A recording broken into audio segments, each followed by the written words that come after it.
In her book, she writes that after Sam and Cat was canceled, Nickelodeon offered her a $300,000 thank you gift if she agreed to never speak publicly about her experience at the network, specifically with a man she refers to as the creator, who on one occasion, she says, encouraged her to drink while she was still underage.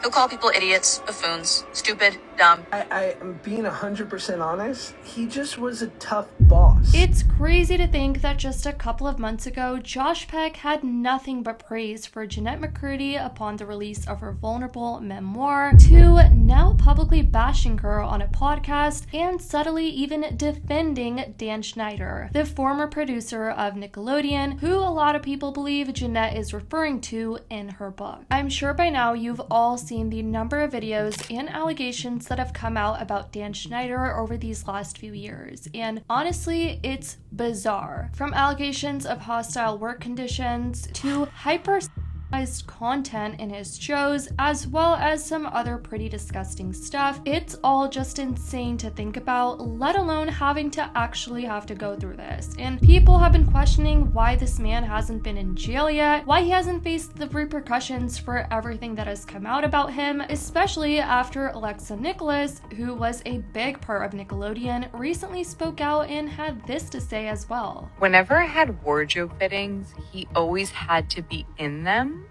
And yeah, so thank God there was a curtain, but he was literally on a chair right outside of the curtain. He would sit in the chair and I would come out, I would do a spin, and then he would look at the wardrobe artist and say, "Can I have the Polaroids?" I just got like a full body chill. And now that we have Josh Peck coming out on a podcast saying that Dan Schneider was just a tough boss, yeah. No. So I remember Dan looks at me and goes, "Do you understand that it's called Zoe 101 and not Nicole 101?" And I just remember him like, it was so stern. And I was like, "Why does that have to know?" He goes, "We cannot have this happening anymore on set. Like, we just cannot have it happening anymore." No, I agree. What are you going to do about it? You know, I started crying and I said, "I really don't want to be a problem for anybody." And I was like, "I don't want anyone to not like me." And Dan was like, "No one likes you." Oh. You know, he just screamed. This just keeps getting worse. Yeah, it's horrible. Oh my God. And I just went, "Oh, okay." And I remember getting up and I was like, "I gotta get out of here." And so I ran out and I just went to my mom and I said, "I never, ever want to go back on Nickelodeon." Yeah, and I totally understand how people are even more fired up now that Josh Peck had come on a podcast to what many people think is minimizing or downplaying the actions of Dan Schneider and just saying that he was a tough boss, which people are not here for. Did you ever have any interactions with Dan Schneider? He created my show. I am being 100% honest. He just was a tough boss. Yeah. And I was a kid. Yeah, I guess you probably lucked out in the regard of your interactions with him. I've been in a little Dan Schneider TikTok rabbit hole lately. I read Jeanette McCurdy's book. I thought it was an amazing book. So did we, despite what Jeanette says. Did she think? She was our first ever guest. Really? Like the day that she released her book. Like she was becoming it. She came on. It was an amazing get for us. We were truly good guys. Unbelievable interview. Spoke about everything that she wanted to, nothing that she didn't want to. It ended, and she told us not to run it. We've spoken about this endlessly. I later saw this TikTok floating around and it was getting a lot of attention. People are glad that Jeanette McCurdy actually ended up blocking Josh Peck, which Josh explains that he did find out that apparently Jeanette had blocked her after he had sent her a message, and the message was a green bubble, which kind of means that you most likely are blocked, or you're either on a flight and the message just hasn't delivered yet, but he thinks that he was blocked by Jeanette, and he was kind of confused, but a lot of people are like, they're glad that Jeanette ended up blocking him. All I wrote to Jeanette after 6 months was, "Hi." Hi. Oh, that's tough. I got a green bubble. Am I blocked? Oh, wow. I think I might be blocked. Oh, wow. Or she was on a 12-hour flight. Here's hoping.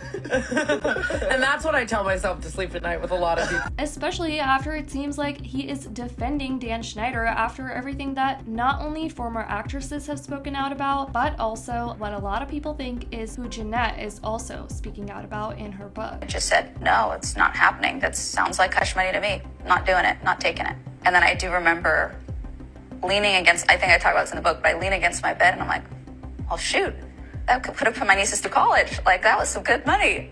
But I am ultimately proud of my decision there, wherever it came from. Even if it was informed by self-righteousness, I think that, I did something that was really hard to do. Oh my God, it makes me emotional. I'm proud of myself. This is how conversations with the creator usually start.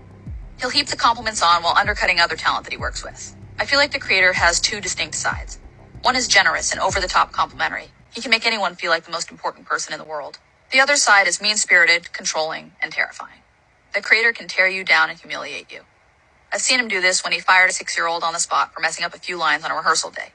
And when a boom operator accidentally dropped the boom into a shot and the creator stomped over to him and screamed in his face that he was responsible for ruining a magical take and he hoped that he would regret it for the rest of his life.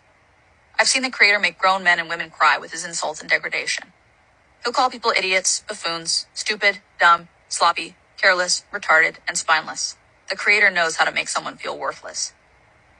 That's why I've learned with time that as much as I want the compliments to mean something to me, I can't let them. Because tomorrow he might be screaming insults in my face that will hurt me just as much as the compliments raise me up. As I expected, a lot of people were not in favor of Josh when these clips started floating around, and a lot of people had things like this to say about him, saying he got paid for his silence. He also hangs with the Vlog Squad. Are we that shocked? Other people were saying things like Josh didn't really see the other side of Jan Schneider as a boss because he wasn't a female, and that females working on Nickelodeon had to take on a much horrible experience. He seemed annoyed that he couldn't release the podcast. He didn't seem annoyed about her bringing up Dan. He was definitely paid off. Gonna take a wild guess that Josh probably didn't see the same side of Dan his female co-stars did. And you guys, there were so much more comments with people just overall being disappointed with Josh, saying things like, I don't blame her for blocking him. Josh Peck has always given me bad vibes. He's like that type everyone likes except you, but you don't know why and you end up being right later. So he defended Dan Schneider but hates Drake Bell. Josh Peck has always been off-putting to me. Anyways guys, that's been the backlash Josh Peck has been getting over these last few days. I definitely want to know your guys' take on this whole situation in the comments down below. I love you guys so much, and as always, I'll see you in the next one.